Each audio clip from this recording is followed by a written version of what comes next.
Oratio Imperata, alang sa kalinaw o paghihusa uban sa mga kabus.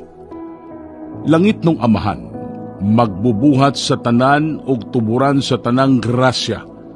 Biduol kami kanimo ning panahuna sa kalisdanan o panginahanglan. Samtang ang kalibutan nagatubang sa kagubot o pagsaka sa presyo sa lana, among gibati ang bugat nga epekto niini sa among inadlaw-adlaw nga kinabuhi.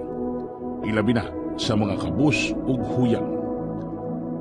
Hatagig na kong pailob ang mga nag-antos, aron makalahutay sila sa ilang mga kalisdanan uban ang paglaom, dasila sa pagkamanggihatago ng mga anaa sa maayong kahimtang, aron ipaambit nila ang ilang mga panalangin uban ang kaluoy. Hatagig kaalam ang mga nangu sa mga nasod, aron pilion nila ang kalinaw imbis gubat, pakigdialogo imbis kapintas, ug ang kayuhan sa tanan imbis kaugalingong interes. Tudloi kami nga mahimong matinud-anong tig-atiman sa imong kabuhatan.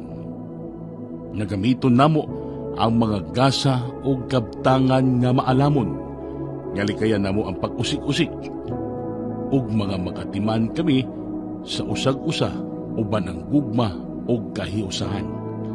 Biguna ang among pagtuo sa imong gugma o kaluoy, aron bisan sa panahon sa krisis, musalig kami nga dili mo biyaan ang imong katawhan. Hinaot nga ang Santo Niño maggiya o magpanalipod kanamo, ug hinaot nga si Maria, Birhen sa Guadalupe, magampo alang kanamo, aron maghari ang kalinaw ug magpabilin ang paglaom sa katawhan. Ipangayo na mo kini, pinaagi kang Kristo, nga among Ginoo. Amen.